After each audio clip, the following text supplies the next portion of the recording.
The morning it happened, the sky was the color of a bruise. Not the purple-blue kind. The yellow kind. The kind that sits low and heavy over everything like a held breath. Like the world is about to sneeze and cannot. I had been camping in Dartmoor for 4 days by myself, which sounds either brave or stupid depending on who you ask. My older brother called it stupid. My therapist called it growth. I called it a long weekend with nowhere to be and no one to disappoint. I should have left Thursday. I know that now. Thursday morning I woke up at 5:15. Not by alarm, but by that particular silence. That is not actually silence. The birds had stopped. Every single one of them. You do not notice birdsong until it disappears, and when it disappears all at once, in the middle of Dartmoor, in the gray before sunrise, it feels like the volume on the world has been yanked out of the wall socket. I lay in my sleeping bag and listened to that absence and thought, that was it. That was the full extent of my threat assessment. I made coffee on my little camp stove. I ate 2 digestive biscuits because I had run out of porridge sachets the night before. I watched the yellow-gray sky happen slowly outside my tent. This cramped 2-person thing I had been using alone, bought 3 years ago in an REI sale, when I still thought I would find someone to go on trips with. The tent was olive green and slightly too heavy, and had a broken zipper on the inner pocket that I had never fixed, because fixing things requires a kind of sustained hope I was not always in possession of. The forecast had said, light showers, clearing by afternoon. The forecast was lying. But I didn't know that yet. Thursday morning, I was just a woman sitting in a tent on Dartmoor, with bad digestive biscuits and an unread novel, and enough petty problems to keep her occupied.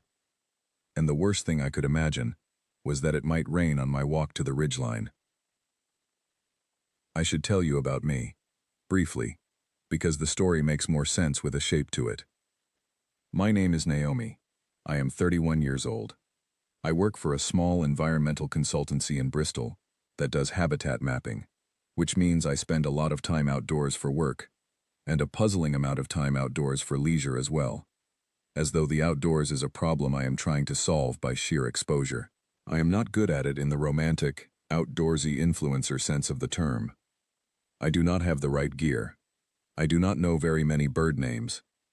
I trip on roots with a frequency that my friends find disproportionate. What I am is stubborn, comfortable with silence, capable of carrying quite a lot before it becomes obvious that I'm carrying anything. My marriage ended 14 months before this trip. 10 years, a shared mortgage, 2 cats we split like assets in a divorce that was, in the end, too civilized to describe. He got the Maine Coon. I got the tabby. We did not hate each other. We just ran out of things to be. There is a particular grief that comes with that. The bloodless kind, the kind with no villain. And it does not fit into any of the shapes people have made for grief. It sits between categories. It sits, mostly, in your chest. At 3 in the morning, when the tabby is asleep on your feet, and you are not sleeping, and the house is quiet in the wrong way. So, Dartmoor. 4 days alone on the moor, mapping the edge of a blanket bog for a report that wasn't due until November. Sleeping in a tent I bought for 2, eating slightly depressing food, and walking a lot, and staring at things that had nothing to do with me or anyone I knew. It was working, I think, until the sky turned yellow. By 10 in the morning, the wind had started. Not dramatically, not cinematically. The way wind starts in places like Dartmoor is that one moment things are still, and the next, there is a low, persistent sound coming from somewhere without a direction, and then the grass is bending in a way it was not bending before, and then you realize it has been this way for a while already. You just weren't paying attention. I packed up camp slowly. I was camped maybe half a mile east of a Tor, Hound Tor, if you know the area, the one with the ruined medieval village at the base of it, and I had been planning to spend the morning there before driving back to Bristol in the afternoon. I told myself, a quick walk to the Tor, a look around, back to the car park by noon, home before dark. The tent I broke down with practiced efficiency, rolling the inner and outer separately the way you are supposed to, even when you are in a hurry. Because I am the kind of person who does things correctly, even when there is no one watching. The poles I slid into their bag. The pegs I pulled from the ground one by one, each one making that specific sucking sound of wet moorland releasing its grip. I had the pack on my back by 10:30. The wind was not subtle anymore. It was coming from the southwest. I could feel it on my left cheek, pressing against me with a steadiness that was not gusting but rather leaning, like something very large leaning against a door. The grass was flat in places. The cotton grass, the white nodding stuff that grows on the bogs, was bent horizontal, every tuft of it pointing in the same direction, 1,000 small fingers pointing me away. I did not go away. I went toward the tor. Because I am stubborn, and because I had come this far, and because the cloud line, though close, was not, I told myself, that close, and because I have made the mistake of treating my own risk assessment as reliable, repeatedly, across 31 years of evidence to the contrary. Hound Tor appeared out of the mist like a sentence that starts somewhere else. The granite stacked and fractured into shapes that suggest faces, bodies, doors. People have been finding meaning in these rocks for thousands of years, and I am not immune to it even when I know better. I stood at the base of the largest stack and put my hand flat on the stone, and the stone was cold even through my glove, and the wind was hitting me hard enough now that I had to lean into it slightly to stand straight. That was when the first real sheet of rain came in. Not drops, a sheet, a horizontal curtain of water that arrived from the southwest with a sound like static, like an enormous television gone to gray. It hit my waterproof jacket and the hood came up, and I turned my back to it instinctively, and that was when I noticed, in the particular, unhurried way that bad news sometimes arrives, that the visibility had dropped to maybe 20 meters. That was also when my phone slipped out of my jacket pocket. It fell into a crack in the granite and I saw it go, watched it even, the way you watch something in slow motion that you cannot stop. And I wedged my fingers in and got it back, but the screen had taken the impact on a corner, and there was a crack spreading from the lower left like a river delta, like a root system. Still worked. For now. I checked the weather app. Severe weather warning. Do not travel. Storm Brendan. Unexpected intensification. Right, I said, out loud, to nobody. The walk back to the car park took 45 minutes in conditions that made it feel like 3 hours. I am a good walker. I have decent boots. I had a map, paper, in a waterproof case, because my phone's GPS had started behaving unreliably on day 2, and old habits from university fieldwork die hard. But Dartmoor in a serious storm is not the same landmass as Dartmoor in reasonable weather. The paths that seemed obvious in daylight are suggestions at best in low visibility and horizontal rain. The tussock grass grabs your ankles. The ground that looked solid is not, and you step into bog with one foot and have to stop and pull yourself out. And the sound is, it is not a dignified sound. I fell twice, not badly. The first time I caught myself on both hands and felt the sting of wet granite through my gloves and kept moving. The second time was worse. I caught my toe on a root system I could not see, and went down on my knee and lay there for a second, with my face against the wet heather, smelling peat and rain, and I thought, this is what you get for the, I got up. The car park, when I reached it, was half flooded. My car, a 10-year-old Fiesta in a shade of blue that the dealer had called electric, and I had always thought of as trying its best, was sitting in 6 inches of brown water that had pooled at the lower end of the gravel lot. 3 other cars were parked at the higher end. A fourth was gone. Mine was at the lower end because I had arrived before the others and taken the closest spot to the path gate because I was carrying a heavy pack, a decision that seemed reasonable Thursday and felt operatically bad now. I stood at the gate and looked at my car. The water was not high enough to flood the engine. Probably not. But the question of whether I could start it without damaging anything, whether I should risk driving it out of standing water in a deteriorating storm on moorland roads I did not know well, was a question I stood with for a long moment, while the rain hit me from every angle simultaneously. I decided not to. I decided, and this decision I stand by, even now, looking back, even knowing what came after, that sitting in the car in a flooded lot during an intensifying storm on an exposed moorland was less safe than finding shelter. There was a village, Maniton, I thought, or somewhere near it, maybe a mile and a half north. There had been a pub sign. There was always a pub sign. I put the map away. I picked up my pack, which was now significantly heavier with absorbed rain. I walked through the flooded car park with water coming in over the edge of my boots, cold in a way that is specific and personal, the cold that gets in through your sock and takes up residence. I walked toward Maniton. The road I took was narrow, Devon narrow, where two cars passing require one of them to mount the verge, and sunken between hedgerows that were supposed to provide some shelter from the wind but were instead conducting it, funneling it between the high banks, so that it hit me in concentrated bursts that made me stagger sideways. The tarmac was running with water. Not a stream, a sheet, a continuous surface of moving brown water 4 inches deep and still rising, and I walked through it with my boots ruined and my socks destroyed, and my pack sitting heavy on my shoulders with everything I had in the world, camping-wise, getting wet despite the cover. My phone rang. I pulled it out. My brother, Aaron. "Hey," I said, or tried to say. The wind ate it. "Naomi? Where are you? The news is saying a red warning." "I know. Are you still on the moor? Are you out? Tell me you're out." "I'm on a road. I'm walking to a village." A pause. The wind screamed past my ear. "Naomi." "I'm fine. I just can't get to the car. The car park's flooded. I'll find a pub or something." "Which village?" "Maniton, I think." Another pause. I could hear him on his laptop, clicking. My brother is the kind of person who responds to emergencies with Google Maps, and I have always found this comforting. "Okay. The Kester Inn. That's in North Bovey. It's about 2 miles from where you probably are. It's open. Stay there. Do not." The phone cut out. I looked at the screen. The crack had spread.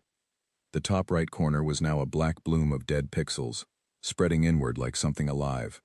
3 bars. 2. 1. The call was gone. I stood in the road in the rain and looked at the 1 bar and thought about calling him back. Decided against it. Saved the battery. 2 miles. North Bovey, the Kester Inn. I walked. I will not make the next hour into more than it was. It was uncomfortable, not dangerous. I have to be honest about that. The rain was violent, yes. The wind was strong enough to require leaning into, which is a strange sensation, the sensation of trusting physics. The road was flooding in places, but I was in waterproof layers, I had a map, I was on a road, and whatever happened, I was in Devon, in the 21st century, with a functional phone, and a brother who would call mountain rescue if he did not hear from me within some number of hours. So, uncomfortable. Not dangerous. But the category of uncomfortable covered a lot of ground in those 2 miles. The hedgerows gave way at intervals to open field, and in those open sections the wind came down across the landscape in low, rolling sweeps that I felt before I heard, a pressure change in the air that preceded the gust by half a second. Twice I was hit hard enough to take a step sideways.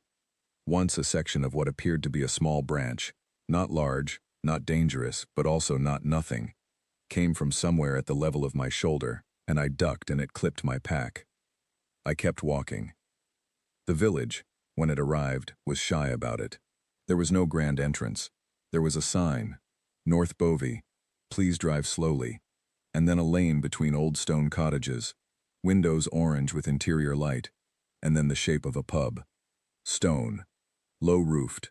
The car park outside had 2 cars, and a lot of gravel, and a chalkboard sign that the wind had knocked flat.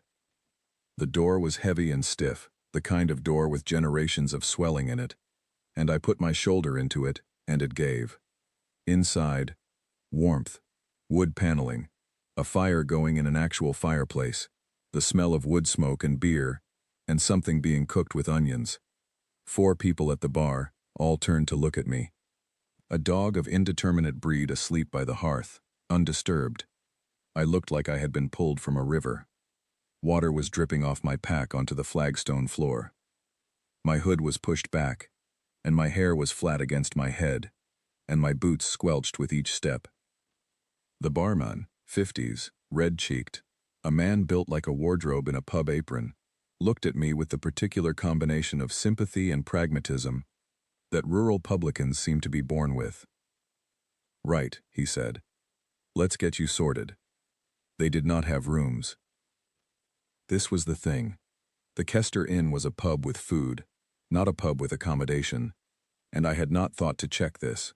Had assumed, in the specific way that desperate people assume things, that the phrase, "find a pub," would resolve into sleep in a pub, as naturally as one leads to the other.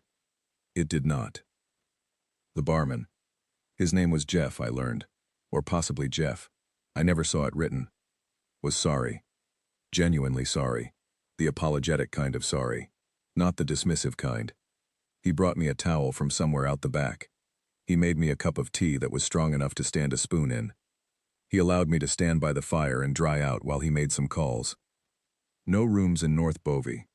None in Morton Hampstead either. That was the nearest town, 5 miles away. And even if there had been rooms, the road was now impassable. A tree had come down across the B3212 40 minutes ago, and the council was not coming until morning. I sat on a bar stool with my second cup of tea and thought about this. My car, half a mile from where I'd started, sitting in rising water. My tent, broken down and inside my pack, which was drying somewhat by the fire. My phone, 2 bars, cracked screen, battery at 31%. My options, limited. I could sleep here, in the pub, if Jeff would allow it. I asked. He said he was sorry. There were liability things, he would get in trouble. He was genuinely sorry. He brought me a bowl of chips and did not charge me for them, which felt like an adequate substitute expression of sympathy. I could call someone. Aaron was 4 hours away, in Leeds. He would come if I called. He would drive 4 hours in a storm warning to come and get me, and I would never hear the end of it. And more practically, he could not safely make it across the B3212 either. I could, and this was the option I was avoiding thinking about directly, looking at it sideways the way you look at something bright. I could repitch my tent. In a storm. I sat with the chips and the fire, and the dog's rhythmic breathing, and turned this option over. Not on the moor, not in the open, somewhere sheltered. There was a field adjacent to the pub. Jeff said it was National Trust land, common land, technically public, with a substantial tree line along the northern edge. The trees would not be comfortable. They would be better than nothing. I pulled out my phone and called Aaron back. "I'm fine," I said, before he could start.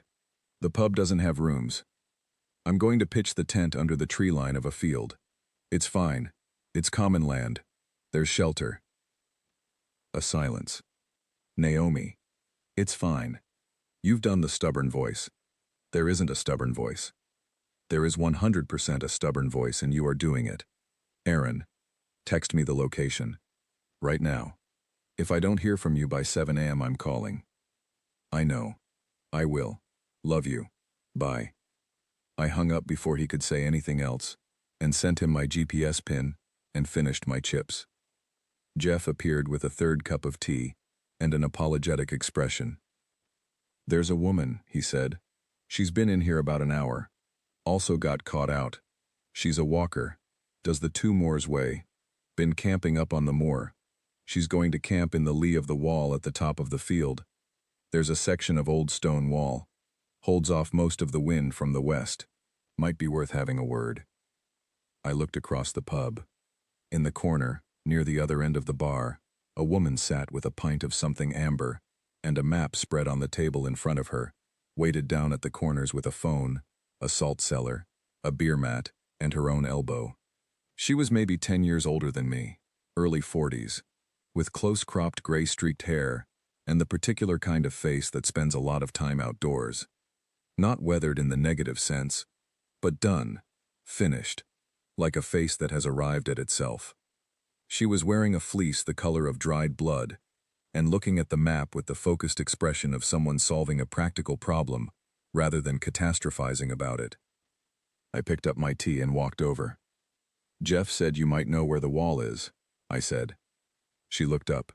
Her eyes were dark brown, almost black, and she looked at me the way people look at each other on mountainsides. Direct, assessing, without the social padding. "You've got a tent?" she said. "Yes." "Decent one?" "Decent enough. Two-person, olive green." She considered this. "Weight?" "About 2.8. A nod. "I've got a 4-season bivvy and a tarp," she said. "I was going to set the tarp against the wall and sleep under it, but a tent's better.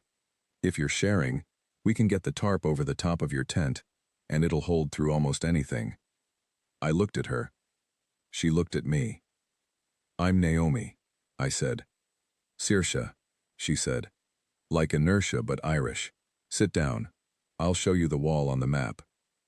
I sat down. Outside, the storm hit the pub windows with a sound like thrown gravel, a sustained rattling that went on, and the fire in the hearth pulled sideways in a draft and then straightened, and the dog by the hearth sighed enormously without waking up, and somewhere in the building something, a door, a shutter, banged once, twice, 3 times. "Storm Brendan," Saoirse said, not looking up from the map. "Yeah. They said it would pass north of here. They were wrong. They're often wrong." She put her finger on the map. "Here. The wall runs east-west, gives you a windbreak from the southwest. There's a dry stone section that's high enough, about 2 meters. Enough room for your tent with clearance on both sides." I leaned over the map. Her finger was on a section of field boundary marked in the old survey style, the hatched stone wall notation. "How far from here?" 300 meters, maybe 350. Straight across the field." I looked at the window. The rain was practically opaque. 300 meters, I said. 300 meters, she agreed. She picked up her pint. "I grew up in Clare. This is not a bad storm." "What's a bad storm?" She thought about it. "The kind where the sheep go in the walls." I did not know what this meant. The expression on her face suggested this was not a metaphor. "Right," I said. "Right." She drained the last of her pint and folded the map with the practiced efficiency of someone who has done it 1,000 times in bad conditions. "You ready?" I looked at my tea, still half full. I drank it in 3 long swallows. "Ready," I said. The field was not a field in any comfortable sense of the word. It was moorland grass, the coarse, tussocky kind, on a slight slope, and in the dark and the rain and the wind, it was an obstacle course of hidden dips and clumps that grabbed at your boots. Saoirse walked in front. She had a head torch, a good one, the kind with the wide flood beam rather than the narrow spot, and she held it low, lighting the ground ahead of us in a moving pool of yellow-white. I walked in her footsteps, literally, following the path she picked through the tussocks. This is a thing that walkers do. Follow the line of the person in front, and there is something ancient about it, something that goes back further than any of us. The trust of it, the animal sensibility of it. The wind was hitting us from the left, from the southwest as Saoirse had said, and I kept my head down and followed her boots. The wall materialized out of the dark. It was higher than I had expected from the map. A good 2 meters of granite field wall, dry set, mossy, the kind of wall that has been there for 300 years and will be there for 300 more. The lee side was extraordinary. Stepping around the end of it was like stepping through a door in the weather. The wind still moaned above us, over the top of the wall, but at ground level there was something close to stillness. The rain was still falling, but vertically now, instead of the horizontal assault we had been walking through. "There," Saoirse said. I stood for a moment and just breathed. "There," I agreed. We pitched the tent by head torch. Saoirse was efficient and unsentimental about the process, holding poles while I threaded them, finding the guy lines in the dark by feel, hammering pegs into ground that was wet but not waterlogged, and all of it was done in maybe 12 minutes, which is fast for those conditions. She did not give directions or commentary. She just helped, which is its own kind of language. the language of people who have spent time in difficult places and know that the task is the conversation. The tarp went over the top. She rigged it in a specific way, not draped over the tent but suspended at an angle above it, held on one side by the wall itself and on the other by two trekking poles, creating a slanted roof that would shed water away from the tent door. She tied off the knots with the particular finality of someone who has done this in the dark before and intends to sleep soundly. Wind can shift, she said, pulling the last knot tight. If it shifts to north, we might need to re-angle, but I don't think it will. How do you know? She looked at the sky. Pressure feel. And the clouds have been going one direction all day. Storms like this don't usually shift until they're done. I looked at the sky too. I could not read it the way she clearly could. I saw black and rain and the moving silhouettes of cloud. Okay, I said. We sorted the interior. My sleeping bag on the right. Her bivvy on the left. She was sleeping in her bivvy even inside the tent, she explained. Out of habit. She did not sleep well without the enclosed feeling of it. We put our packs in the vestibule, both of them, together, and pulled the fly sheet out as far as it would go to cover the opening. I sat in the tent with my knees drawn up and listened to the storm on the tarp above us. It was loud. It was extremely loud. The rain on a tent is always loud, but rain on a tarp above a tent is louder, a double percussion of it, and the wind had found the edge of the tarp and was playing it like a drum, a low resonant beat that underpinned the higher rattling of the rain. You all right? Saoirse said. She was already in her bivvy, head on a small inflatable pillow, completely untroubled. Yeah, I said. First time camping in a red warning? Is that what this is? Almost certainly. Don't worry. The wall will hold. The tent will hold. We're out of the worst of it. I thought about this. Saoirse, I said. Why did you offer to share? A pause. The storm continued its enormous conversation with the tarp. Because you looked competent, she said. Looked like you'd made a sensible choice coming here instead of staying on the moor. Looked like you had good boots. That's it? Good boots? Good boots and the sense to drink the tea instead of panicking. That's most of what you need to know about a person in my experience. I lay down on my sleeping bag. The ground underneath was dry. The wall was a dark mass visible through the mesh inner of the tent, solid and enormous and old. The tarp above crackled and steadied. Where are you walking to? I said. The Two Moors Way. Lynmouth, she said. Started at Ivy Bridge, 5 days in. You're walking it alone? Yes. That doesn't bother you? A pause. No, she said. And then, after another beat, used to bother other people. That was the problem. She said it the way people say things they have decided to say simply, rather than extensively. Drop it. Move on. Trust the reader. I did not ask. Good night, Saoirse said. Good night. The storm went on and on above us. I lay in the dark and listened to it. The extraordinary thing about sheltering from something violent is how close it feels, even when you are protected from it. The sound of it was immense. The wall kept the wind off us. The tent and tarp kept the rain off us. And we were dry and out of the worst of it, as she had said. But the sound was everywhere. It pressed on the tent from all sides, not physically but experientially, the way a city is still a city, even when you are inside a room in it. I thought about my car and its flooded car park. I thought about my flat in Bristol with the tabby on the sofa and the spare room I used for equipment storage. I thought about 14 months of a new life that was both better and lonelier than the old one, in ways I could not always separate.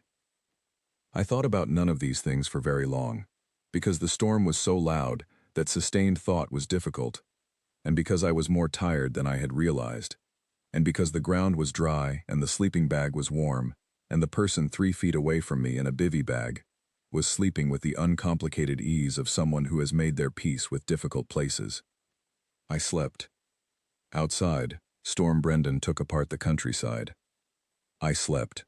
I woke at 2 in the morning. Not dramatically. Not with a start.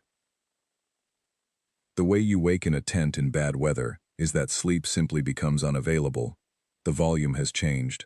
or the angle of something has changed, and your body is awake before your mind has decided anything about it.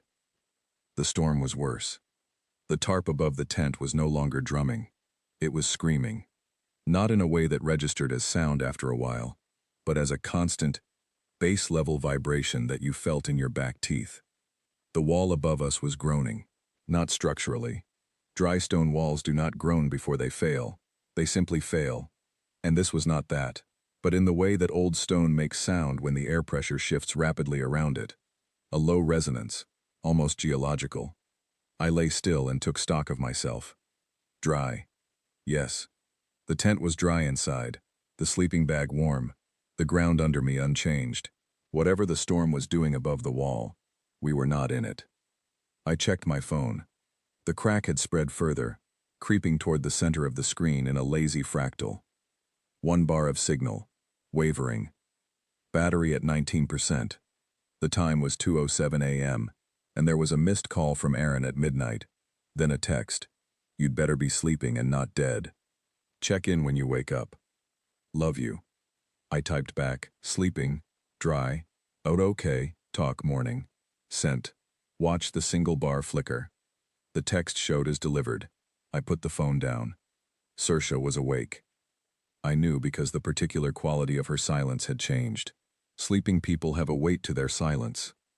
Awake people, even still people, have a listening quality to theirs. It got worse, I said. Yes, she said. Is the tarp holding? It's holding. I'd have heard it go. I thought about this. What does a tarp going sound like? Like a gunshot, she said. Very unambiguous. You wouldn't sleep through it. I absorbed this. Have you had one go? I said. Once. In Scotland. Upper Choir Ardare. The tent went with it. A pause. That was a bad night. She said this with the same flatness she said everything, the tone of someone recounting weather rather than catastrophe. I had been noticing this about her since the pub. Not coldness. Warmth was available.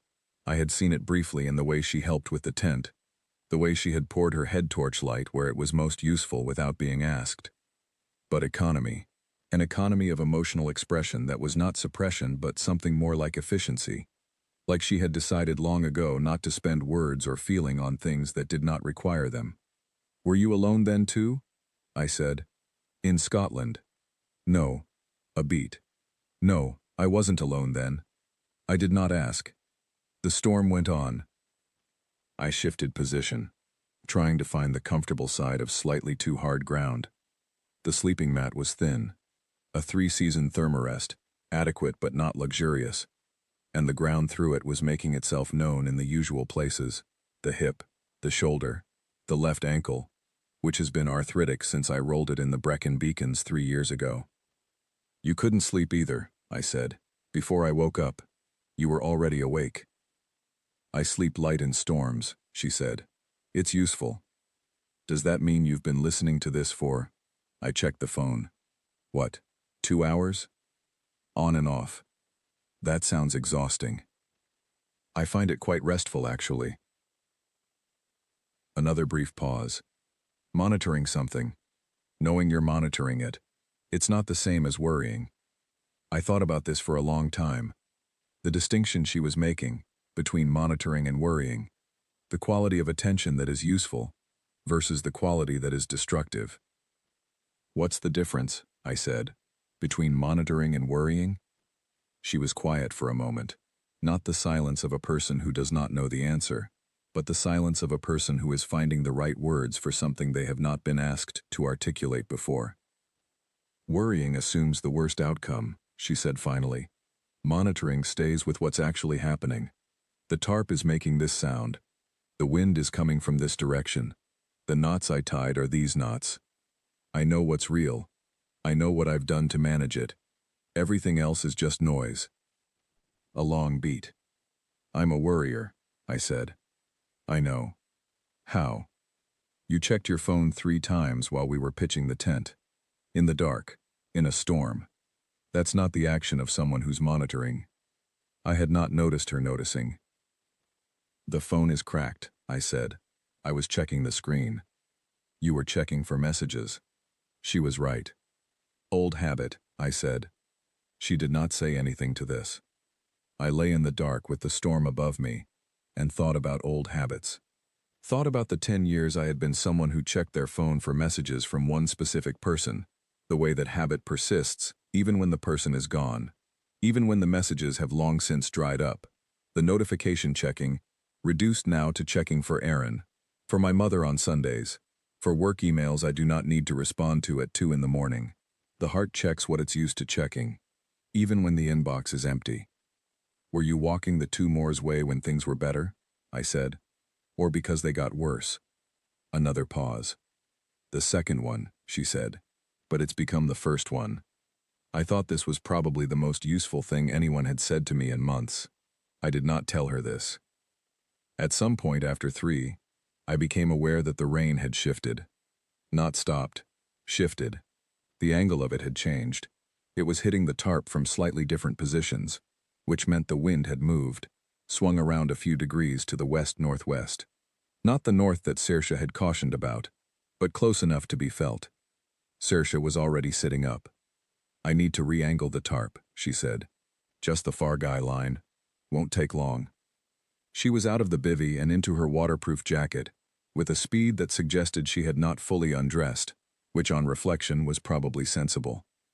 I heard the tent door zip, and then the vestibule, and then the particular sound of someone stepping out into weather that is not interested in them. I sat up. I thought about offering to help, decided this would be either useful or in the way, and that the honest answer was probably the second one, and that Saoirse would be quicker alone. I sat in the tent and listened. Outside, the full noise of the storm without the mediation of my sleeping bag. The wind at this hour was not gusting. It was sustained, a continuous wall of it, and the sound of it across the open field beyond the wall was a low, harmonic roar, almost musical, the kind of sound that organs try to recreate in cathedrals and never quite get right. I heard Saoirse moving around the end of the tent, the slap and crackle of the tarp being adjusted, the sound of a knot being redone, a pole being repositioned. 12 minutes she had done it in when we pitched. In the dark, in the wind, alone, I thought, less time. She was faster than me. The tarp sound changed, steadied. She came back in. Wet jacket. The smell of it. That specific smell of rain on waterproof fabric. The plastic mineral smell that is never quite clean, but is not unpleasant. Better? I said. Better. She stripped the jacket and lay back down. Go to sleep. I was awake. Go to sleep anyway. I lay down. Closed my eyes. The tarp above us was steadier now. The roar of the open field beyond the wall was still enormous, but the tarp had found its new angle and settled into it. No longer drumming but steady. A low, continuous percussion. Saoirse, I said. Thank you for the tent. A pause. Naomi. Yes. Go to sleep. I smiled in the dark. I did not sleep immediately, but I stopped talking, which was probably what she meant. The thing about a night like that is the quality of the darkness. I do not know how to describe this to anyone who has not spent a night under canvas in serious weather. The darkness inside a tent is not the darkness of a room. A room has ambient light, the red dot of a standby device, the glow of a street lamp through curtains, the luminescence of a phone screen face down. A tent in a field in a storm is a different kind of dark. It is total. It is physical, the way absence can be physical. It presses on your eyelids from the outside. It has texture. And in that darkness, with the storm going on above and the wall holding off the worst of it, and a stranger sleeping 3 feet from me in her bivvy, I went through some things. Not dramatically, not the way grief is usually described, with its stages and its waves. More the way you go through a drawer when you are looking for something else, pulling things out and looking at them and putting them back without quite deciding anything. The marriage, 10 years. What I missed was not James, specifically, though I missed him too. What I missed was the density of it. The way a shared life has texture. You are not just a person, you are a person in relation to, a person with context. with a second perspective on everything you do. When something happens to you, you have somewhere to put it. You come home and you put the thing on the table between you and another person looks at it with you. And even if they say the wrong thing, even if they say nothing, the act of shared witness changes the thing's weight. Living alone, things have a way of staying the same weight they were. You go on a walk. You see something remarkable. A merlin, say, which is a small falcon and not often seen, hovering over a patch of tussock grass with the particular fierce stillness of its kind. And you watch it for however long it stays. And when it goes, you are still you, standing in the same place. And the merlin has been witnessed by you and by no one else. And you walk back to your tent, and the merlin has not been shared, and so it exists only in you, perfectly preserved and perfectly private and, in some way that is hard to name, slightly less real. I had seen a merlin on Wednesday. I had written about it in my field notebook. It was a work notebook technically, but the merlin went in anyway. 2 lines about location and plumage and behavior. And I had thought, I want to tell someone about this. And I had been on the moor alone, and I had no signal, and there was no one to tell, and so I had told the notebook. The notebook was in my pack in the vestibule. Getting wet, possibly. I thought about the merlin. I thought about the way my therapist, she was called Dr. Parveen, she was extremely small and wore enormous earrings and was not impressed by any of my evasions, had once said to me, Naomi, what you are describing is not loneliness, it is unwitnessed experience, and those are not the same problem and they do not have the same solutions. I had written this down and then stared at it for a week. The storm made its enormous noise. I lay in the dark and thought about the difference between loneliness and unwitnessed experience. At 4:15, something happened. I don't know what woke Saoirse. I was already awake, lying with my eyes open in the dark, when I heard her sit up in the bivvy with a quickness that was not groggy, not the slow emergence from sleep, but an alertness that was instant and complete. Listen, she said. I listened. The storm sounded different. Not quieter. It was, if anything, still enormous, but there was a change in its character that I could not immediately name. A change in pitch. The roar was still there, but it had a different quality, a different register. The top of the wall, Saoirse said. She was out of the tent before I had fully processed this. I got up and followed her. Outside, in the dark, in the full force of the wind, she was standing at the base of the wall looking up. I pressed in beside her, shoulder to shoulder, and looked up too.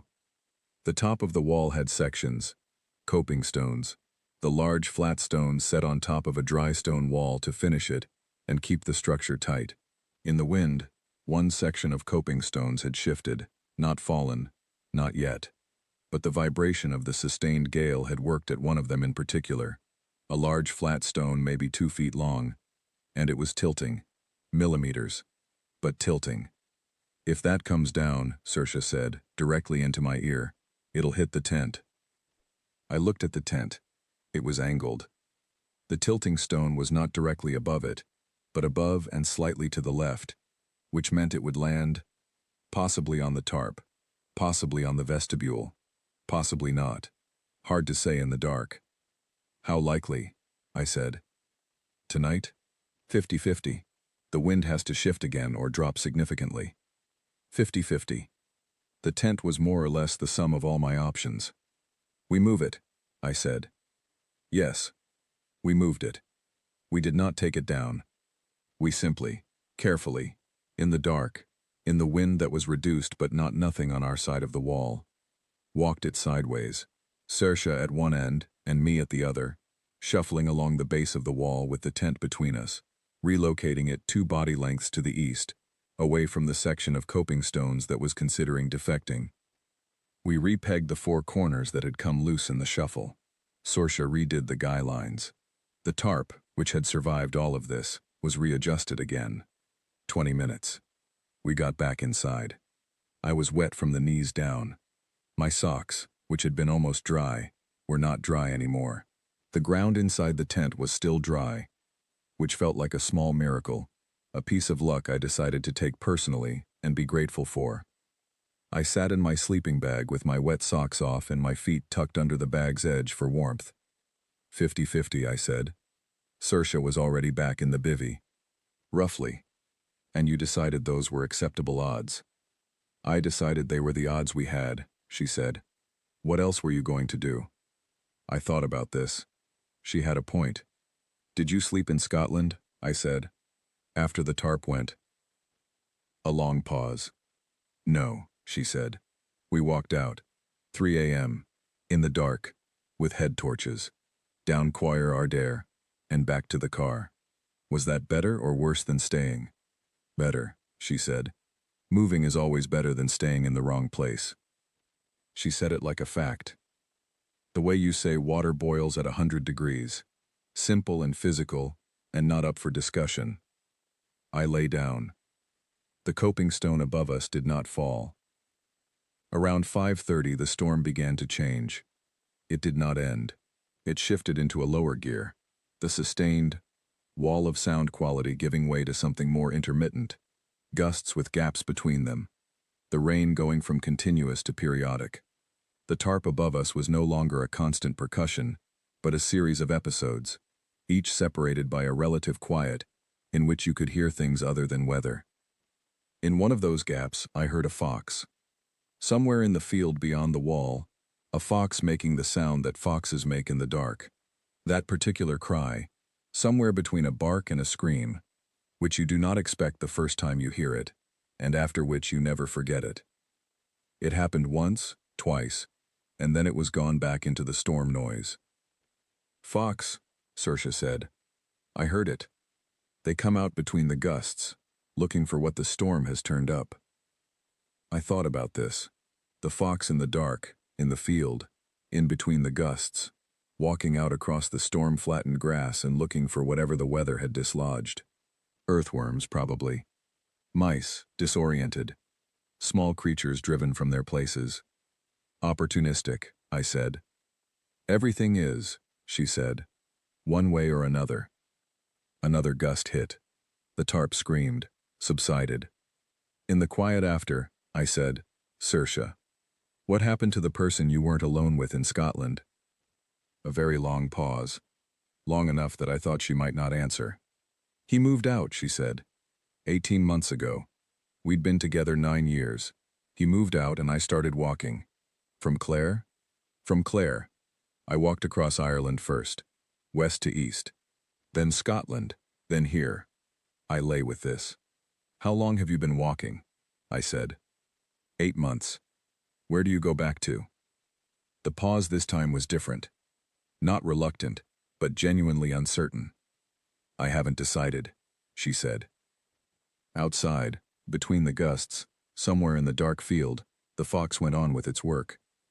At 6:15, the sky began to pale. Not dawn, not yet, not properly, but a lightening of the absolute dark that is its own kind of relief, the first piece of evidence that the night is not permanent. I had been dozing in the last hour, in and out of the particular shallow sleep that is really just resting with your eyes shut, and the change in the quality of the light, visible through the tent fabric even without looking at it, brought me fully awake. I checked my phone. Battery at 8%. 6:17 a.m. Signal back to 2 bars. The storm was still going, but the character of it had changed definitively in the last hour. The sustained roar was gone. What remained was weather. Real, serious weather. Rain and wind, and a temperature that had dropped another degree or two since midnight. But it was no longer the thing that had been above us most of the night. It was its aftermath, its residue. I could hear the field. When you have been listening to a storm long enough, you learn its specific vocabulary, and when it drops a register you can hear through it to the things beneath. The grass, the wall, the distant sound of water moving somewhere over stone, the moor, resuming. Saoirse was sitting up in the bivvy. It's over, she said. The storm? The worst of it. She unzipped the bivvy top and sat up properly. Another hour and we can move. The roads will be clearer by 8. I sat up too. My back was stiff. Both shoulders. The left ankle. I need to get back to my car, I said. What car park? Hound Tor. I think the road south of here. Should be passable by 8. Maybe 7:30. She paused. You have signal. Check the road closures. I did. The B3212 closure, which had been the tree, was showing as still closed. But the route back to the Hound Tor car park was a different road, the unclassified lane I had walked in on, and there was no closure on it. Could be flooded. Could be fine. One way to find out. My brother, I said. I need to call my brother. Use the phone, Saoirse said, with a patience that suggested she had already been waiting for me to do this. I called Aaron. He answered on the second ring. It was 6:20 in the morning, and he answered on the second ring, which told me he had been awake too. Naomi. Not a question. I'm here. I'm fine. The storm's passing. A breath, long, the kind of breath that contains a lot. You absolute idiot, he said. I know. I looked at the weather radar at 2 in the morning. I know. Red warning. Direct hit. You were right in the middle of it. Aaron, I'm fine. I had good shelter. I wasn't alone. A pause. Who were you with? A woman I met in the pub. She was camping too. She knows what she's doing.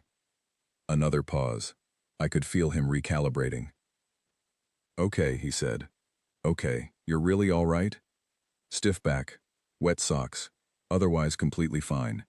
Right. A breath. You are going to owe me approximately 1 million hours of peace of mind. I know. And you're telling Mum about this yourself? Absolutely not. Naomi. Goodbye, Aaron. I'll call you when I'm in the car. I hung up. Saoirse was looking at me with an expression that might have been amusement, subdued to the point of almost not being visible. Older brother? She said. How did you know? The specific kind of relieved anger, she said. Older siblings only. I looked at her. You have one? 2? A pause. Both in Claire.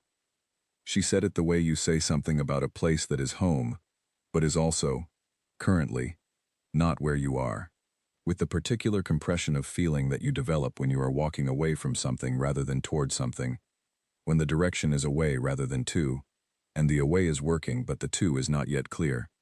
I haven't decided. I didn't ask. At 7, we started breaking down the tent. The rain had dropped to an intermittent drizzle, the kind that coats everything without drama, that makes the world gray and damp but not violently so. The wind was still present, maybe 15 miles an hour, enough to feel, not enough to fight. The field around the wall was waterlogged, the grass flattened in arcs and whirls by the night's wind, like a fingerprint.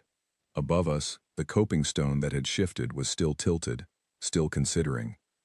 In the morning light it looked less threatening than it had in the dark, but it would have to be fixed. I mentioned this to Saoirse as we pulled the pegs. I'll tell the National Trust when I get signal, she said. Do you know how to reach them? I'll figure it out. She pulled the last peg and coiled the guy line around her hand with practiced efficiency. I report things when I see them.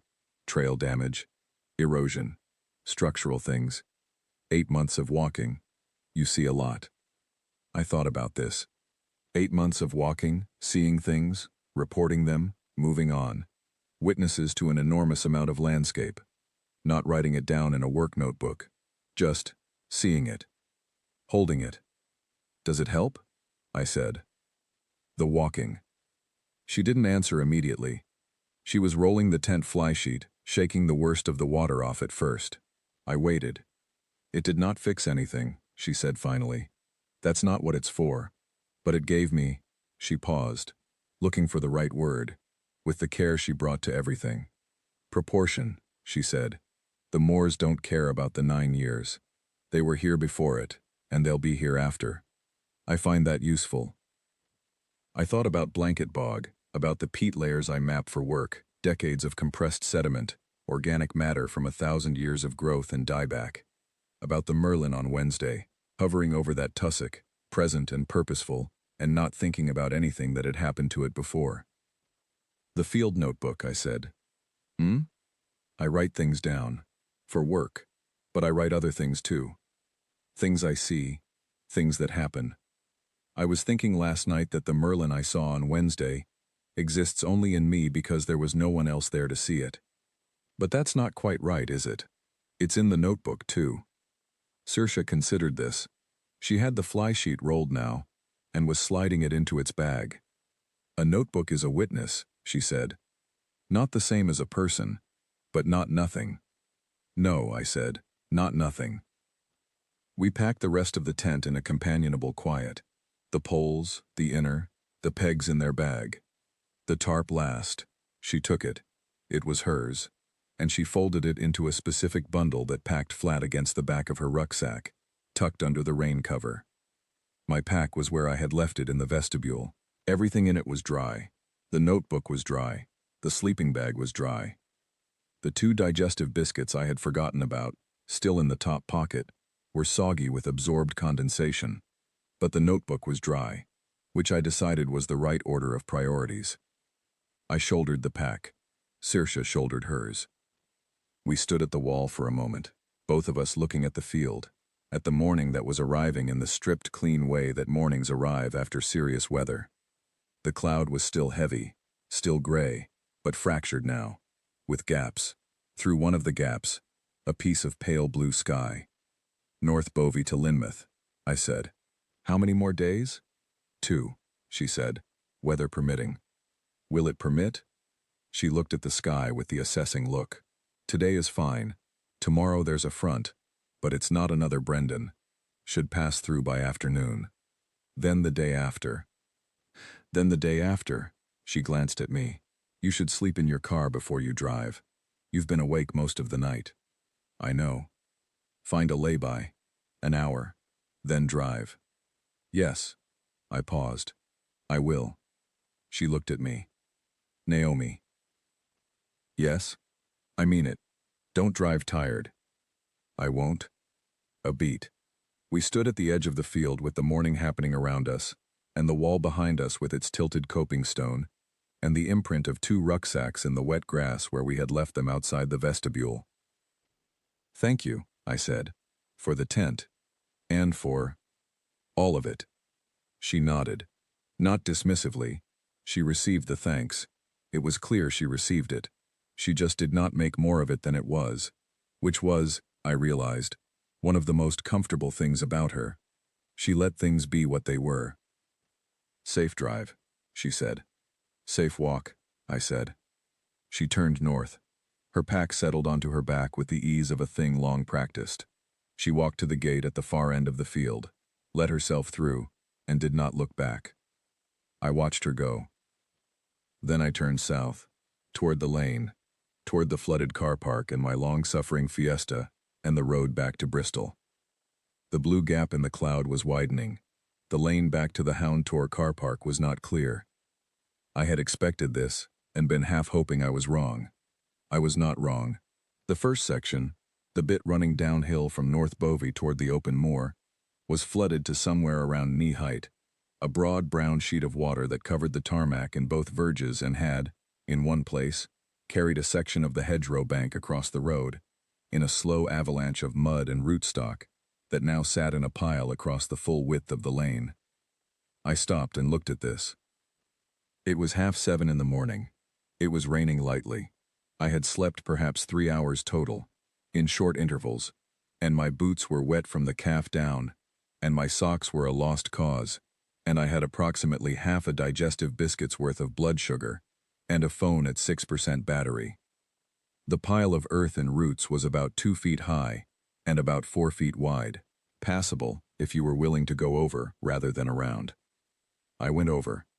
The mud on the far side was soft in a way that took both boots simultaneously, a sinking sensation like stepping in slow motion, and I had to lean into the straps of my pack and pull myself up out of it, which I did with a sound that I am glad no one was around to hear. My left boot came up from the mud with a sucking release that was both undignified and final sounding, like a decision being made. I walked the rest of the lane in the middle of the road, where the water was shallowest. 300 meters, 400. The moor began to open up on either side of the lane, the hedgerows giving way to open grassland, the trees to granite outcrops. The cloud was still there but moving now, processing east, and in the gaps the morning was arriving. Pale gold, the color that comes after serious rain, when everything has been stripped back to its clearest version of itself. The car park came into view. The water had dropped. Not all of it. There was still a brown skim across the lower section, maybe 2 inches, and my car was still sitting in it, an island of slightly wrong blue among the brown. But 2 inches was different from 6. 2 inches was drive-throughable. I stood at the gate and looked at my car. The windows were intact. The bodywork had the same old dents it had always had. The car park around it had acquired some new debris, a section of gorse, a plastic bag, what appeared to be one glove, but the car itself seemed untouched. I walked through the 2 inches of brown water, which came over my boot soles but not over my ankle, and unlocked the car. Inside, dry. Warm, actually, in the relative sense.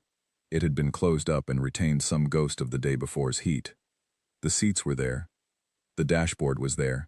The Pine air freshener I had bought in a motorway service station 3 years ago, and kept meaning to throw away, was still hanging from the rearview mirror, now a purely ironic gesture, given that it was long since without smell. I sat in the driver's seat. I did not start the engine immediately. I sat there and took a breath, then another. The rain fell on the windscreen and the wipers were off, and so the water accumulated on the glass slowly, thickening the view, turning the moor outside into a watercolor version of itself. My hands were resting on the steering wheel, both of them, just holding it, not driving. I thought, I should call Saoirse. Immediately followed by, I don't have her number. We had not exchanged numbers. It had not occurred to me in the pub, and after that we had been in survival mode, the tent, the wall, the tarp, the stone, and by morning, it had been the kind of parting that feels complete in itself, the kind that doesn't require a follow-up. She had turned north and I had turned south, and that was that. I thought about this. I did not have a record of her, except in the most literal sense. Her first name, her story in broad outline, the particular quality of her silence. The way she said, proportion, as though she had earned the right to that word through considerable expenditure. The way she slept in the bivvy inside the tent out of habit, without explaining the habit or where it came from. The way she said, I haven't decided, when I asked where she was going back to, with the particular uncertainty of someone for whom the question is both practical and enormous. I opened my field notebook. I did not write anything for a moment. Just sat with it open in my lap, the pen in my hand, looking at the watercolor moor through the accumulated rain on the windscreen. Then I wrote, Saoirse, Irish, from Clare, 9 years, 2 months in, walks. Moving is always better than staying in the wrong place. Proportion, 8 months. I stopped, looked at what I had written, added, underneath, Merlin, Wednesday, 1423. Tussock grass east of Tor. Female. Hovering. Approx 45 seconds. Both things happened. Both witnessed. I closed the notebook. Started the car. The engine turned over without complaint. The dashboard lit up in its familiar orange way. The temperature gauge began its slow rise.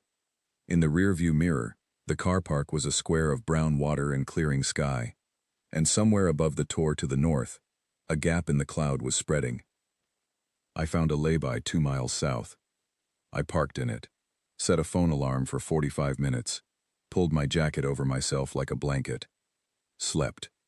I woke at 9:20 to the alarm, and a Bristol number I didn't recognize on my phone screen. Battery at 3%.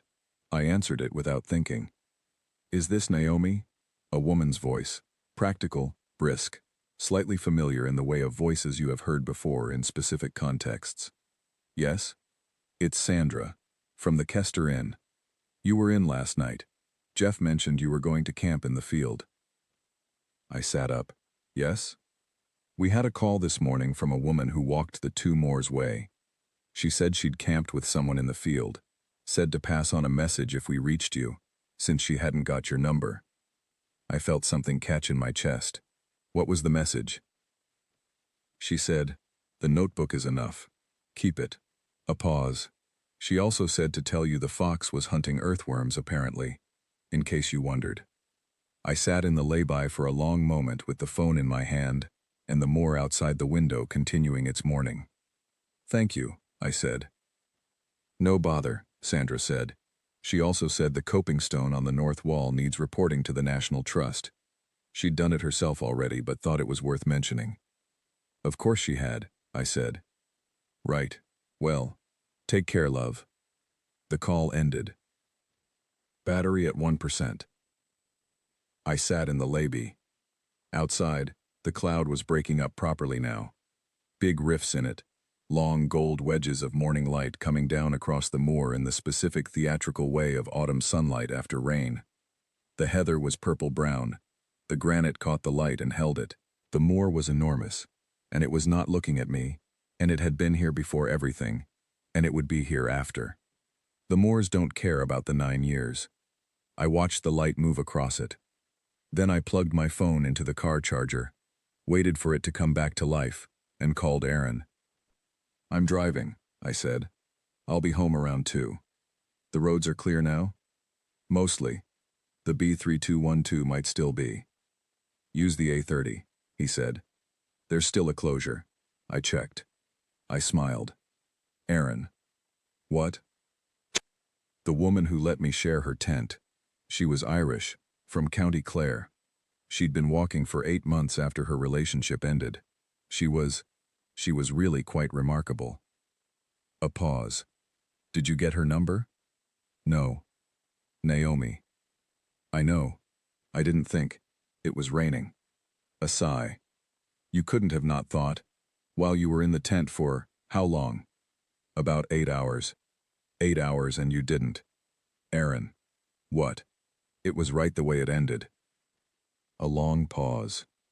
I heard him deciding not to argue with this, which was a form of love. "A30, he said finally. "Text me when you're past Exeter." "I will." I pulled out of the lay-by and onto the road. The moor spread out around me as I drove. Post-storm Dartmoor is a specific thing. The color stripped back, the air washed, the light doing things it does not normally do with the granite. A hawk, I thought buzzard, from the shape, but I was not close enough to be certain, was sitting on a fence post at the road's edge, looking into the wet verge with the patient intensity of the recently hungry. I slowed as I passed it. It did not move. I wrote it in the notebook later, at the service station on the A30, while I ate a sandwich I did not taste. Buzzard, common, fence post, A30 junction, 9:47. Still hunting after the storm. Still hunting after the storm. Bristol arrived in the way cities arrive when you have been away for 5 days and come back through something, not bigger or smaller than you remembered it, but slightly different in register. The way a word looks strange if you stare at it for too long. The M5 into the city. The familiar grime of the inner ring road. The terrace streets of Clifton, and then, slightly south of that, my street. My flat. The parking space I had to circle twice to find. I sat in the car after I turned it off. The tabby was at the window. I could see him from the street, a small orange shape on the windowsill, watching me with the particular expression of a cat who has been left for 5 days and intends to charge interest. I got out of the car. My pack came out of the boot, heavier than it should be and smelling of rain and peat, and a night under a tarp in a Devon storm. My boots were still wet. My socks were not worth discussing. The field notebook was in the top pocket.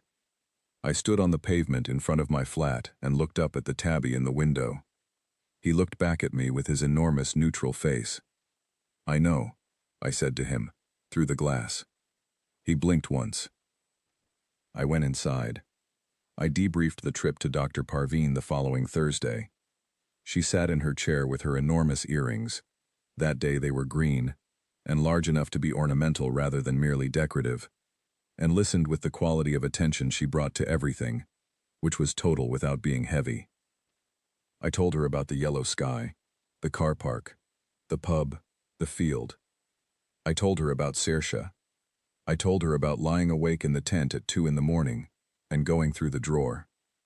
"The drawer?" Dr. Parveen said.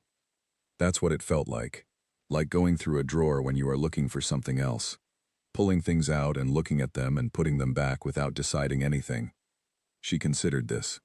Did you find what you were looking for? I wasn't looking for anything specific. No, but you found something. I thought about it. Two things, I said.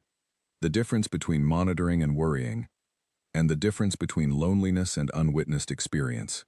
She looked at me with her particular look, the one that was not surprise but was adjacent to it. Tell me about the second one, she said. I told her about the Merlin. I told her about what Saoirse had said.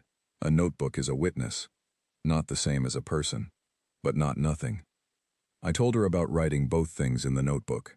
The Merlin, the things Saoirse had said, the fox and the earthworms. Dr. Parveen sat with this for a moment. The fox and the earthworms, she said. Apparently they come out between the gusts, looking for what the storm has dislodged. She was quiet for a moment with this image.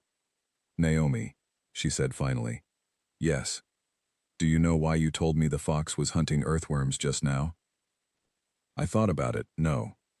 You told me because you have not told anyone else. You have been carrying it since you heard it, and you needed to put it down somewhere. I looked at her. It's a small thing, I said. All the important things are, she said. The important things fit in two words, or in the image of a fox in a dark field between gusts. The large things are rarely the point. I sat with this for the rest of the hour. After the session, I walked home through Clifton, which was gold and cold in the October afternoon, the leaves turning their slow public gold. I stopped at a coffee shop, one I don't usually go to, the one on the corner that I've always thought looks slightly too pleased with itself, and sat at the window table with an Americano and my notebook and wrote, Fox, North Bovey, 0530-ish. Earthworms after the storm. Saoirse walked north. The coping stone is fixed now, probably. She'd have reported it. The notebooks are accumulating. That's fine. That's something. 3 weeks after the storm, I received a card. Physical card. In the post. My address on the envelope in a handwriting that was economical and slightly left-leaning. The handwriting of someone who writes practically rather than expressively. Inside, a postcard. On the front, a photograph of the North Devon coast, somewhere around Lynmouth from the look of it.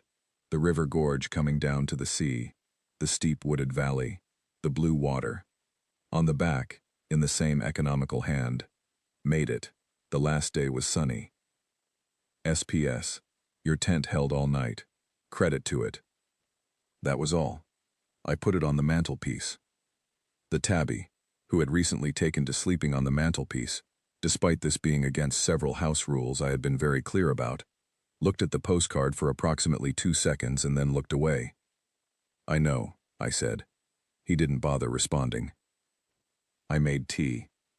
I stood in my kitchen while the kettle boiled and thought about the moor in the storm, about the wall that held, about the tarp that held, about the dark hours between 2 and 6 when the storm was at its worst, and I had lain in a sleeping bag 3 feet from a woman I had known for 4 hours, and felt, against all reasonable expectation, held. Not by her exactly, not by the tent, by the specific combination of them, the solid old wall, the well-rigged tarp, the bivy bag inside the tent, the knots she'd tied with the finality of someone who trusted their own work, by the decision, made in a pub in a storm, to share rather than manage alone. Moving is always better than staying in the wrong place. I had been in the wrong place for a while.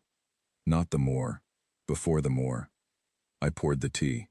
Winter came in the way winters do when you are paying attention. Not all at once, in pieces. The clocks going back at the end of October, the sudden evenings that arrive like an interruption. The quality of the light on Bristol's terraced streets shifting from gold to gray, and then to the particular flat white of November that is not quite cloud and not quite sky. The tabby started sleeping on me more frequently, on my feet, on my lap, once memorably across my face at 3 in the morning, an event that startled us both. I went back to work with the kind of focused, productive energy that usually follows a period of upheaval. Not the moor, not the storm specifically, but the 14 months of slow recalibration that had preceded it. All of it arriving at once in a form useful for getting things done. I finished the blanket bog survey 2 weeks ahead of schedule. I submitted the report. I took on 2 new projects. One in Exmoor, which I drove to once and found myself looking northeast across the ridgeline at Dartmoor in the distance, the Tor profiles visible on a clear day, and felt something that I did not try to name. I kept the postcard on the mantelpiece. The tabby sat next to it, when he wasn't on my face. Life reorganized itself in the ways that lives do when you are finally willing to let them. Not dramatically, not all at once, but in small adjustments, like the coping stone being reset, mortared this time, that I had heard the National Trust had done by early November. I know this because I called them, out of curiosity, and the person I spoke to seemed mildly bemused that I knew about it but confirmed it without much fuss. November passed. December arrived. I went to Aaron's for Christmas, which I had done every year since the separation, because his wife Lou is a genuinely wonderful person, and their children are the age at which Christmas is done with a commitment and enthusiasm that is contagious, and because my alternative was a solo Christmas in Bristol, with the tabby and a bottle of wine, and the full cognitive weight of a holiday designed for multiple people sitting in a flat, meant for 2, and occupied by 1. It was a good Christmas. Aaron did not, as I had expected, bring up the storm more than twice. He showed impressive restraint. Lou gave me a book I had wanted, and had forgotten I'd mentioned wanting, which is the highest form of gift-giving. His children decorated me with tinsel, and showed me things on YouTube that I did not understand. The tabby, who had come with me in his carrier and spent the first 3 hours under the guest room bed, eventually emerged and installed himself on Aaron's oldest child's lap and slept for 6 hours straight, which was both a betrayal and exactly what I would have done in his position. On Boxing Day, in the evening, Aaron and I sat by the fire, after the children were in bed, and Lou was asleep on the sofa with a glass of wine still in her hand, and he said, "The woman, from the storm, the Irish one, Saoirse, do you think about her?" "Sometimes." He poked the fire, settled. "What do you think about?" I looked at the fire. "Proportion," I said. "I think about the word proportion." He turned this over. Aaron is not an emotional talker. He is practical, solutions-oriented, the kind of person who responds to your crisis with a plan of action, rather than a hug, which is infuriating, and also, ultimately, what I need most of the time. But he listens in a way that people who do a lot of talking often don't, and he was listening now. "Explain that," he said. I told him what she had said. About the Moors not caring about the 9 years. About proportion. Not as comfort exactly, but as fact. The fact of the landscape. The fact of time before and time after. The fact of the storm coming, and the storm going. The wall there for 300 years. The wall still there. He listened. "Do you want to find her?" he said. "She didn't leave her number on purpose." That's not what I asked. I watched the fire. "I don't think so," I said finally. "I think the not finding is part of it." He raised an eyebrow. "That sounds like the kind of thing you say when you don't want to do the work," he said. "It could be," I said. "Or it could be true." He poked the fire again. "Both things can be true." "Yes," I said. "Both things can be true." Lou stirred on the sofa, did not wake. Her wine was miraculously still in her hand. "I've been seeing Dr. Parveen twice a month," I said, "instead of once." He looked at me. "Good," he said. "She says the field notebook is doing useful work." "What does that mean?" "Witnessing things. Writing them down. Making them real outside of me." He sat with this. "Like a diary?" "More like a log. Less about feelings, more about what happened. What was there. What I observed." He nodded, slowly.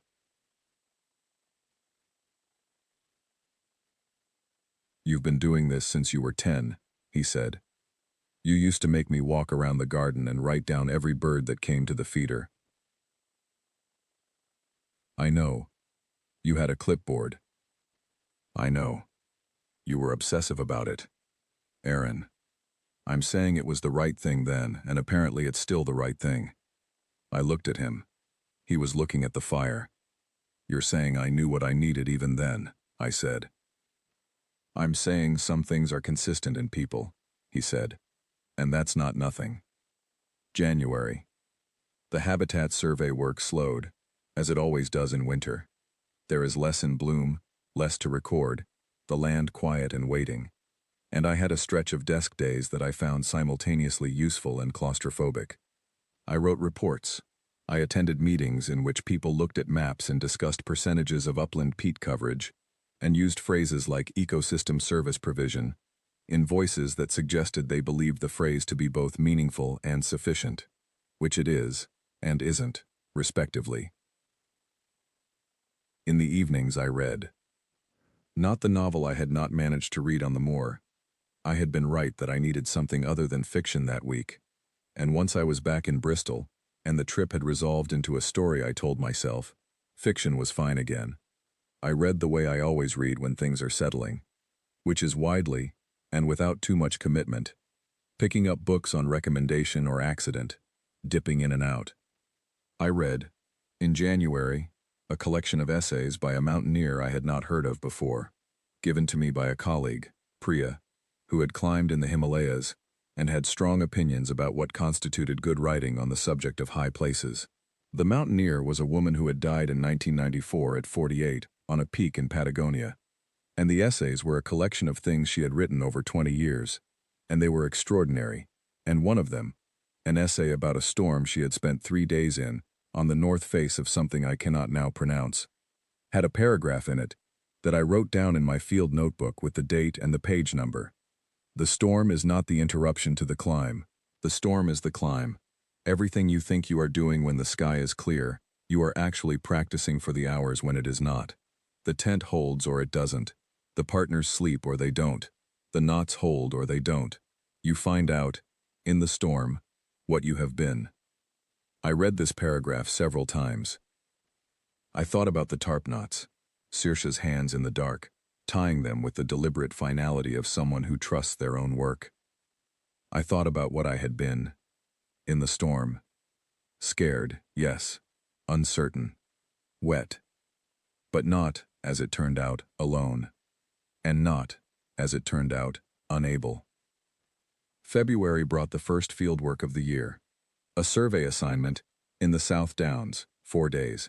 A colleague I liked called Marcus, who was an ornithologist, and therefore excellent company, on long walks, because he would routinely stop and stare at the middle distance, with an intensity that made other people nervous, but which I found completely intelligible. On the third day, Marcus stopped and stared. There, he said, very quietly. I looked where he was looking. A peregrine, sitting on a fence post at the edge of the downland, watching the field below with the absolute stillness of a creature that knows it is the fastest thing in the air and is in no hurry to prove it. We stood there for 3 minutes, maybe 4. It went. Not dramatically. It simply decided to go. Marcus exhaled. That's only my second peregrine this winter, he said. I've had a buzzard and a merlin, I said. He looked at me with the professional interest of someone to whom bird sightings are data. A merlin? When? October. Dartmoor. Hovering over a tussock. Female. I thought so. Size and coloring. He considered. That's good, he said, in the way ornithologists say that's good. Not socially, but as an evaluation. It was good. A genuine, observed piece of data. A female merlin on Dartmoor in October, confirmed by the written record in the notebook. We walked on. I keep a field notebook, I said after a while. I know. I've seen it, he said. You write birds in it, but also other things. Yes. What other things? I thought about how to describe it.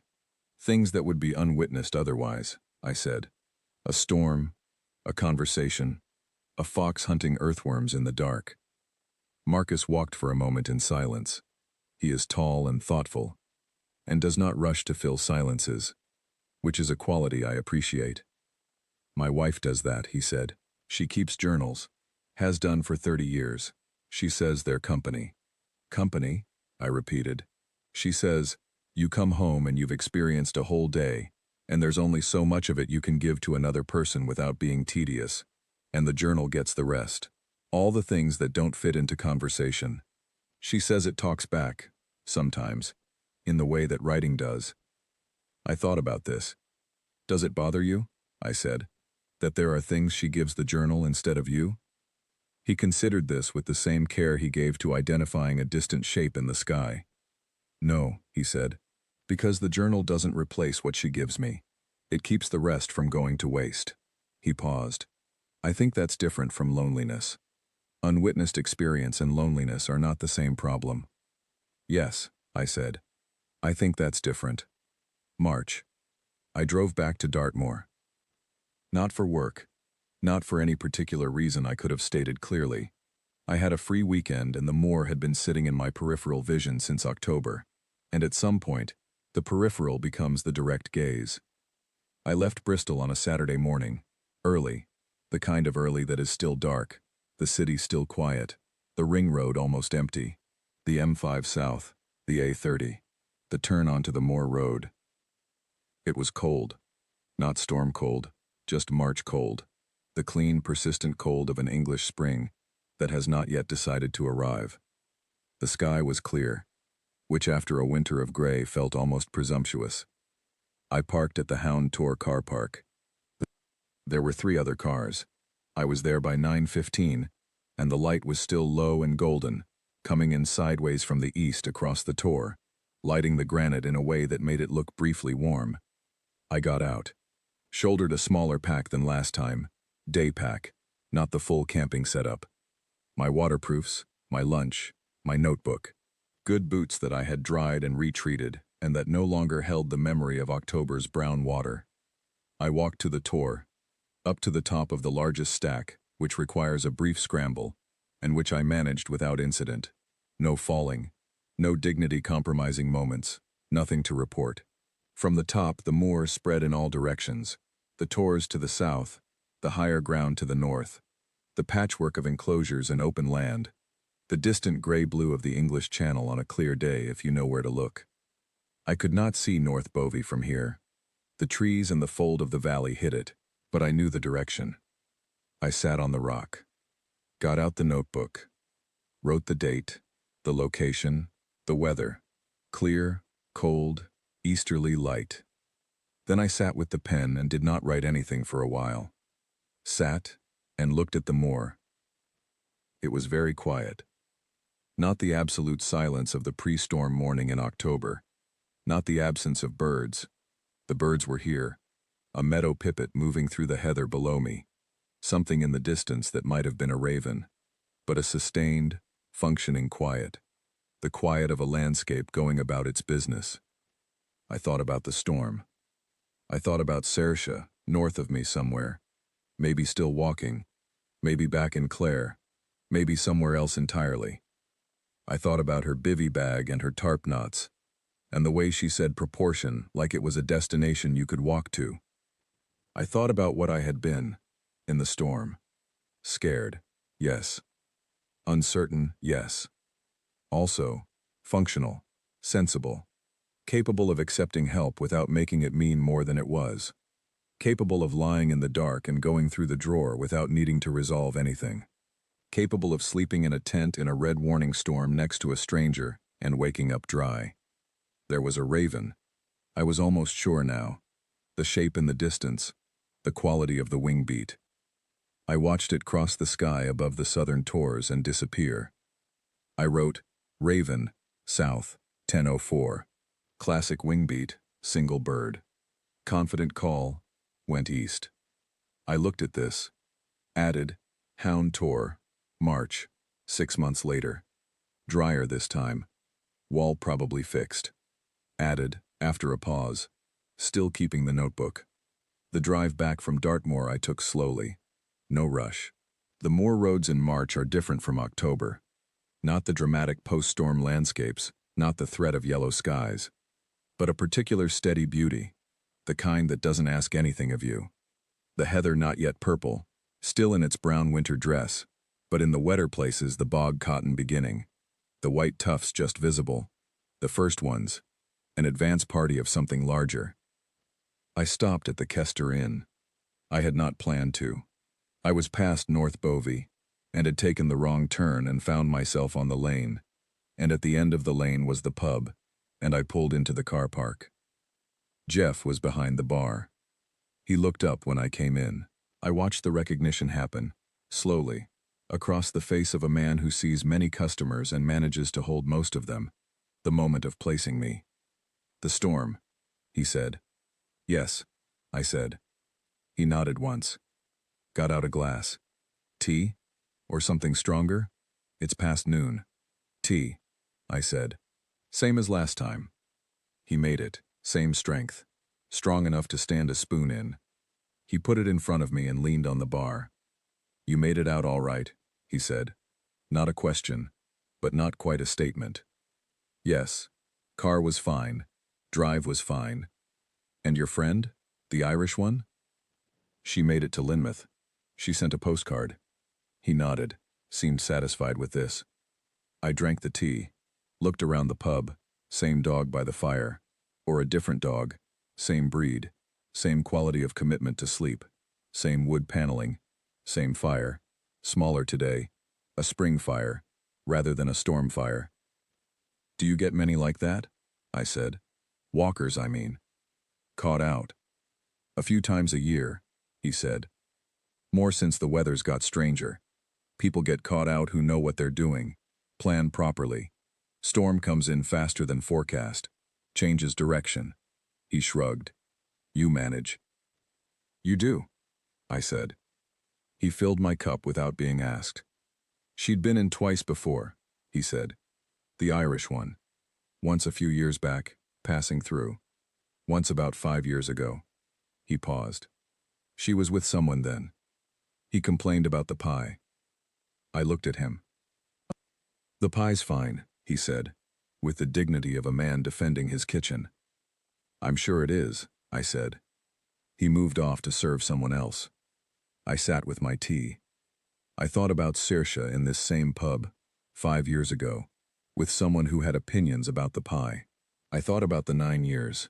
I thought about the particular arithmetic of a life, the things that add up, the things that subtract, the remainder. I thought about her walking in the morning, turning north, not looking back. Moving is always better than staying in the wrong place. I finished the tea, left a tip, walked out into the March afternoon, which was bright and cold and completely indifferent to everything. Got in the car, drove home. The postcard was still on the mantelpiece when I got in. The tabby was on the windowsill where I had left him, regarding the street with his eternal expression of mild dissatisfaction. He turned when I came in and regarded me with the same expression, which I had long since stopped taking personally. "Still there," I told him, looking at the postcard. He blinked. I put my keys in the bowl, set the pack down, took off the good boots, put the kettle on, opened the field notebook to the most recent entry, the Raven, the Tor, the 6 months, and below it added, "Kester Inn, March, T. Jeff. Same dog or similar." She'd been here before. 5 years ago. He complained about the pie. "The pie is fine." I looked at this. Added, after a moment, "The wall is fixed. The postcard is on the mantelpiece. The notebooks are accumulating. That is enough." I made the tea. Sat by the window. The street outside was doing what streets do. People walking, a bus, a cyclist who had misjudged the light and was making a complicated negotiation with a white van. Ordinary, specific, present. The tabby jumped onto my lap. I put my hand on him without thinking, the way you do with animals that have been yours long enough to become furniture of the heart, and he settled, and the kettle was still hot, and outside the street was going about its business, and the field notebook was open on the table to today's entry. That is enough. It was. This is the part of the story that is harder to tell. Not because it's more dramatic, it isn't, particularly. Not because anything bad happens. Nothing does. Not in the large sense. Not in the way that would make the telling urgent or the outcome terrible. It is harder to tell because it is about the quieter things. The things that do not happen in a single night in a storm, but rather in the months and the ordinary days after. When the tent is packed away and the boots are clean and the postcard is on the mantelpiece, and the question is what you do with what you learned. I have not become a different person.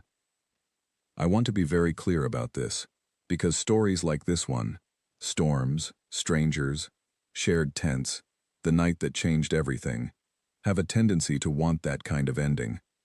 The transformation, the before and after, the woman who went onto the moor broken and came back whole, the stranger who gave her the things she needed. It was not like that. What I went onto the moor was a reasonably competent person who was sad in a quiet, persistent way and had developed some habits to avoid knowing exactly how sad. What I came off the moor was a reasonably competent person who was still sad in a quiet, persistent way, who had a slightly cracked phone and very wet socks, and a new word for something she had been experiencing without a name. Unwitnessed experience. The name helped. Not like a cure helps, like a map helps. You were not lost because you did not know where you were. You were lost because you could not see your own position on the territory. Once you can, the territory is the same territory. The lostness was never the problem. The not knowing where you were was the problem. I knew where I was. That was, it turns out, enough to start walking. April. I fixed the tent zip. This sounds small. It was small. But I had been meaning to fix the zip on the inner pocket for 2 years and had not. And one afternoon in April I went to an outdoor equipment shop in Clifton. The proper kind. Not the sports chain. The kind with a man behind the counter who has opinions about tent manufacturers and can fix a zip while you wait, and does not charge much because he has been doing this for 30 years and has the price of it memorized. And I brought the tent in and he fixed it. 15 minutes. I carried the tent home in its stuff sack and sat it on the bed and looked at it. 2-person tent. Bought in an REI sale. Olive green. Slightly too heavy for a serious solo trip. I had slept in it alone on Dartmoor 4 nights running, and then 1 night with someone else. Both were fine. Both had been, in their own specific ways, exactly what they were. I decided to keep using it. June. Priya, the colleague who had given me the Mountaineers essays, organized a work weekend in Snowdonia. Not fieldwork, just Snowdonia. A group of us from the consultancy who were collectively overdue for time outside the office. 4 people, a cottage, a couple of mountain days, and the sort of dinners that happen when food-minded people who don't usually cook together end up in a kitchen with time. I almost didn't go. I almost didn't go because I had become, over the winter, very comfortable in my specific Bristol existence. The tabby, the notebook, the twice-monthly Dr. Parveen, the reliable routine of fieldwork and reports and evenings reading, with a dog that was not my dog. Exactly. But the dog of the tabby's patience. I had found a kind of rhythm that worked. Adding things to it felt risky in the small, domestic way that risk presents itself when you are not in a storm and everything is fine. I went. Snowdonia, in June, is not Dartmoor in October. The light is different, longer, softer. The midsummer light of Wales, which has a particular quality. Silver at the edges, green at the core. The mountains are higher. The paths are better maintained. There is an infrastructure of tourism and outdoor recreation that Dartmoor in the raw middle of a red warning does not have. It was wonderful. I mean this without irony. It was simply and completely wonderful, in a way I had not expected, the way things are wonderful when you have let yourself want them. On the second day we climbed Trifon. 4 of us, Priya and Marcus and a colleague called Seb who was new and had been to the Alps and was slightly smug about it until the scramble section of Trifon humbled him in a way that was funny and human and immediately forgiven. The summit of Trifon is 2 boulders. Adam and Eve they're called, and the tradition is to jump between them, which is possible and not quite as dangerous as it looks, and which I did. And landing on the far boulder with the exposure on all sides, the valley below and the sky above, and the other 3 watching, I felt something.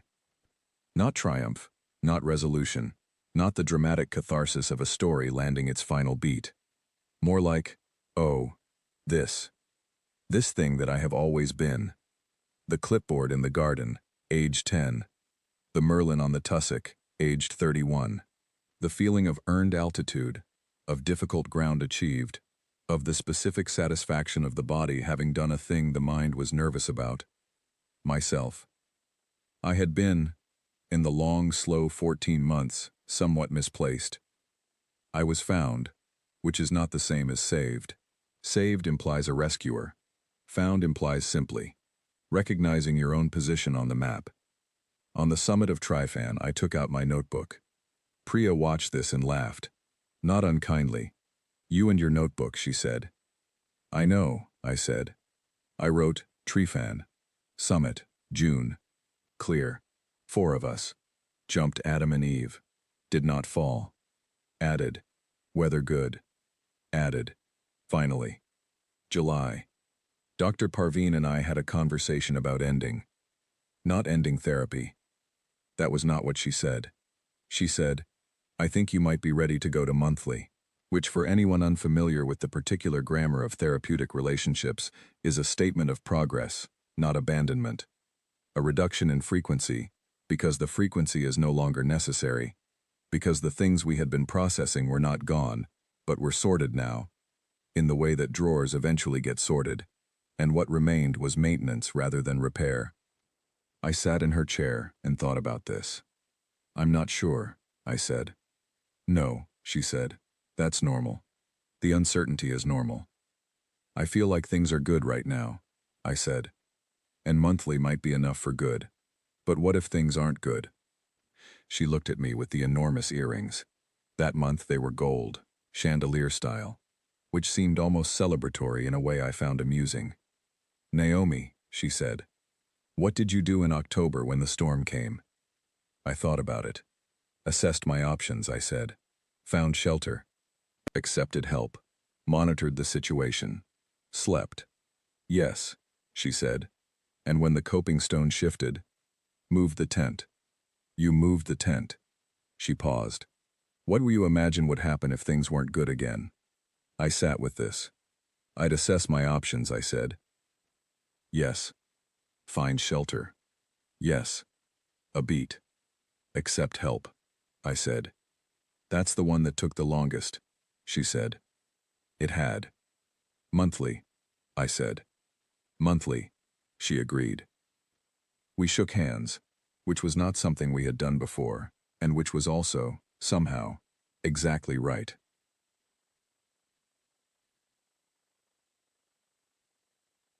August. I booked a trip. Not Dartmoor.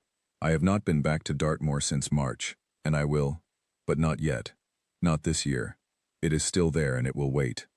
This trip was different. I booked a week in County Clare. I am not, and I want to be careful here, because this is a story that could be misread if I am not careful. I am not going to find Saoirse. I have no idea if she is in Clare. I have her name and the general region and nothing else. And that is the right amount of information to have. The trip is not a search. It is a visit to a place that belongs, now, in the geography of things that matter. The Burren, which I have always meant to see. The cliffs of Moher, which I have deliberately avoided in the past because they are always crowded. And then read a piece by someone who said, go in September, go early, go alone, and you will see them. The lanes between stone walls, the light off the Atlantic, which I have been told is different from Devon Atlantic, and different from Welsh Atlantic, and different from anything I have seen. I will bring the notebook. I will be alone, which is different from lonely. I will monitor rather than worry. I will, if it rains, pitch the tent and get in it. Aaron, when I told him, said, you're going to go to Clare because of the woman from the storm. I'm going to Clare because I've always wanted to see the Burren, and I finally have time. Naomi. Both things can be true, I said. He was quiet for a moment. I know, he said. I know they can. This is where the story is now. It is not a complete story in the sense of having a final shape. It is a story in progress, which is the only honest description of any story that is still happening to a person who is still alive. What I know. The tent is in the spare room. The zip works. The sleeping bag is in its stuff sack, and the stuff sack is packed, and the pack is ready by the door. And the field notebook, a new one, the third since October, the previous two full and sitting on my bookshelf in date order, is in the top pocket. The tabby will go to Aaron's, where his children are delighted by this arrangement, even though the tabby is indifferent to it. The car is booked on the ferry from Holyhead. The Burren accommodation is a small cottage, self-catering, with a stone wall garden that the listing describes as sheltered from the Atlantic wind, which I find both appealing and slightly funny. What I know about Saoirse? Very little. She sent a postcard. She made it to Lynmouth. She was from Clare and had been walking for 8 months, and after that it is blank. I do not know what she decided, whether she went back, whether she went somewhere else, whether she is still walking. I know she tied good knots. I know she slept in a bivy bag out of habit, without explaining the habit. I know she said proportion like someone who had found it through considerable expenditure. That is enough to know. What I know about myself. Enough. More than enough. More than I did in October, when I walked back to my car through 2 inches of standing water with my wet socks and my cracked phone, and my sleeping bag full of the particular exhausted aliveness of someone who has been through something and come out the other side. I know that I can pitch a tent in the dark. I know that I can read a map in bad weather. I know the difference between monitoring and worrying, and I know which one I am better at now than I was before, and I know why. I know that notebooks are witnesses, not the same as people, but not nothing. The night before I left for Clare, the Tuesday evening, the ferry at 8 in the morning, everything packed, the tabby already delivered to Aaron's, I took the postcard off the mantelpiece. I looked at it. The Lynmouth Gorge, the steep wooded valley, the blue water. On the back, in the economical left-leaning hand, made it. The last day was sunny. S. And P.S. Your tent held all night. Credit to it. I put it in the top pocket of the field notebook. Then I went to bed. It rained in the night. Not a storm, just rain. The ordinary Bristol rain that drums on the window at 3 in the morning and asks nothing of you. And I lay in my bed in my flat and listened to it and did not check my phone. And after a while I slept. In the morning, it had cleared. I drove to Holyhead in the early light, the motorway empty, and the sky ahead of me pale gold and enormous, the same sky that exists over Ireland and over Devon and over Scotland and over every place where something difficult and useful has happened to someone who was paying attention. I crossed the water. One last thing. In the notebook, the week before I left for Clare, I was looking for a reference I had written in October, and I turned to the wrong page, the wrong week, the wrong entry, and found instead something I had written in the very first days after the storm, in the car in the lay-by, when my phone was at 6%, and it was still raining, and I had just woken up from 45 minutes on the reclined seat. It said, "The storm chose us both. The wall held. She rigged the tarp. I slept." Somehow, all of that is enough to have changed something. I read this in July, 9 months later, and I thought, yes. Not she changed me, because she didn't. She was one night in a tent, and she was kind, in a specific economical way, and she said things that mattered, and then she walked north, and that was all. That was all it was. A stranger who offered to share her tent in a storm, and then went on with her own enormous life. Not the storm changed me, because storms don't change people. They reveal them.